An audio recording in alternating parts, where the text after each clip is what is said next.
Niggas, in my experience, if cis men would stop lying about all the time, a lot of these issues wouldn't arise. People in general, fuck it, regardless of your gender or sexuality, if more people would stop lying all the damn time, a lot of this shit wouldn't be going on.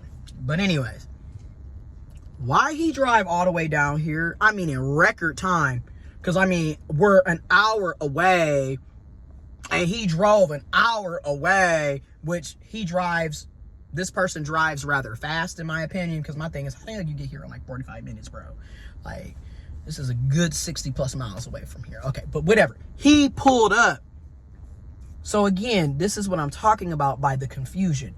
You don't want titles. You don't want labels. You don't like me. You can't take pictures. But yet you're driving an hour away at the drop of the hat, random as fuck. I haven't talked to you all day. And now you're just popping up. That's what I'm talking about by these niggas are confusing. So it's very hard to differentiate what's going on.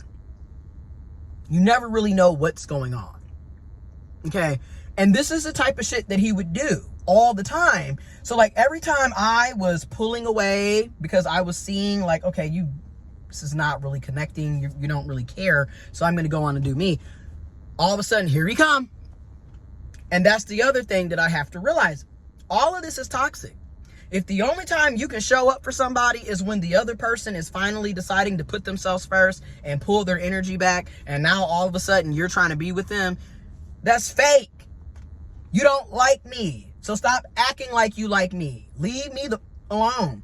So a part of my detaching, yes, it's toxic and dysfunctional in some ways, and I can admit that.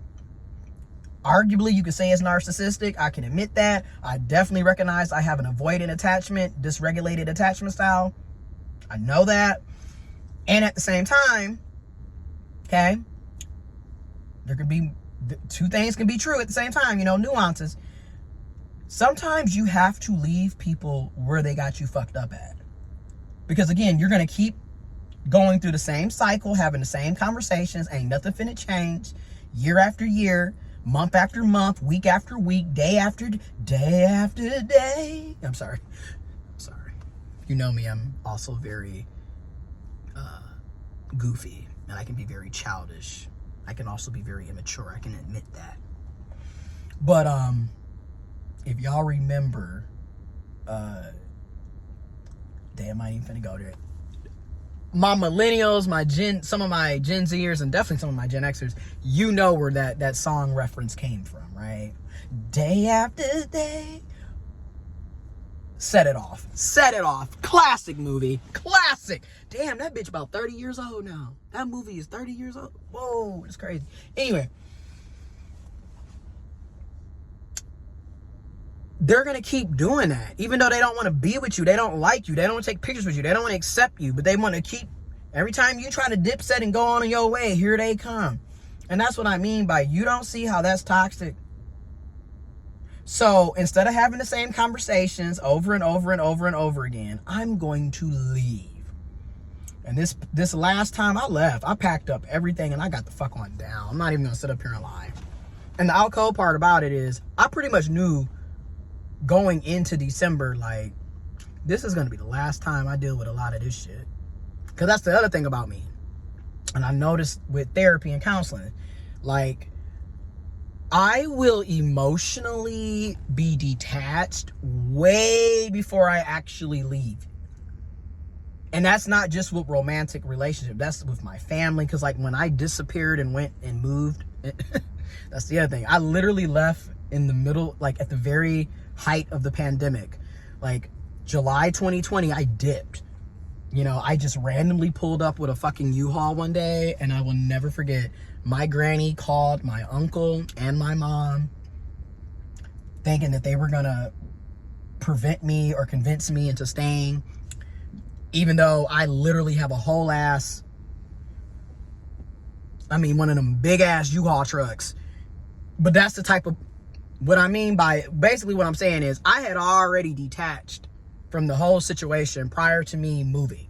I had already knew, like, nope, this is not it. I can't do this anymore. I'm fed up. I'm tired of having the same shit. I'm out of here. You know what I'm saying? So a lot of times, and it's wrong. Don't get me wrong. I agree. I take accountability. You feel me? But a lot of times as an avoidant or a person with avoidant attachment or dysregulated, we've already left the situation. We've already emotionally detached a long time ago by the time we leave. And that's with the thing. Like, it's not like we just randomly decided, fuck you, we're out of here. No, there has been a track record of us having our boundaries ignored and crossed, constantly having our needs neglected, constantly being played, constantly being lied to, constantly feeling like I'm being used and taken advantage of, even though I put myself in these situations because I also take accountability, right? I recognize where I put myself in the problem, right? But the point is, after a while, I'm tired. And it's not that I don't care about you, but I can't deal with you anymore. And I pretty much already know I've already talked. And mind you, when I left, we had got into it the day before over some simple basic shit, nigga. I'm asking you to care about my needs. Because again, in this situation, it just always felt like I was more in tune with him and what he wanted and what he needed. And I cared a lot more about him than he cared about me. That's how I feel. And I was showing up. I was people pleasing, I'll admit, which is also manipulative. I was being manipulative with my people pleasing. I admit that. I was overextending. I didn't have to do any of the things that I did. You know, granted, sometimes he did ask me, you know, to help or do things, but other times he didn't ask me to help. He didn't ask me to do things, and I did them anyways. So I'm not blaming him completely, but I'm just saying, in my experiences, again, with cis males, it's like, y'all want folks to keep talking to y'all like y'all some little ass kids. And also you want people to put up with your bullshit unlimitedly. And that's not how things work. Which brings me to this. Unconditional love is for children, not adults. Because a lot of times when it comes to kids, they literally don't know wrong from right until you teach them. And if it's your child, it's your child. You should love them unconditionally.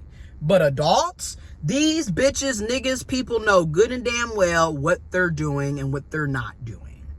And if they don't, they're an adult. Oh well, not your job to teach them. Not your job to put up with bullshit consistently forever and a day. That's not okay. And people want to keep saying, you got to talk. I talked and talked and talked and talked. I asked for my needs to be met, which therapy taught me, like, okay, you can't keep things in. You got to tell them what's going on. You got to express your needs. You got to express how you feel. Okay, I did that. It still went to deaf ears. Oops, sorry. I'm not trying to be ableist. It still went, he didn't care. Okay, the way he acted, it was like he didn't care. That's how I felt. I felt like he didn't care.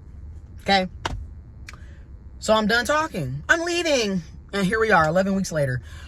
I haven't said shit. I don't talk to this person. I don't reach out to them. I block them on everything so they can't reach out to me. And that's that. Do I miss him? Do I think about him? And it's hard for me to say this, but like, I think about him a lot. Like, I think about him all the time, but I don't really know if I miss him or do I miss what I thought he was. Okay, because you had a totally, the person I left was not the person that I met July 2022. Put it like that. So I don't know if I miss you, the person, or if I miss who I thought you were, you know, your persona. What do they call it? Your representative. You know, you put on this fake facade like you are this person, but you're not. And then you're surprised that people find out who you really are once that representative persona, facade, mask slips and we see the real you. Of course, some of us are going to leave. You lied. This was never that. It was never this. And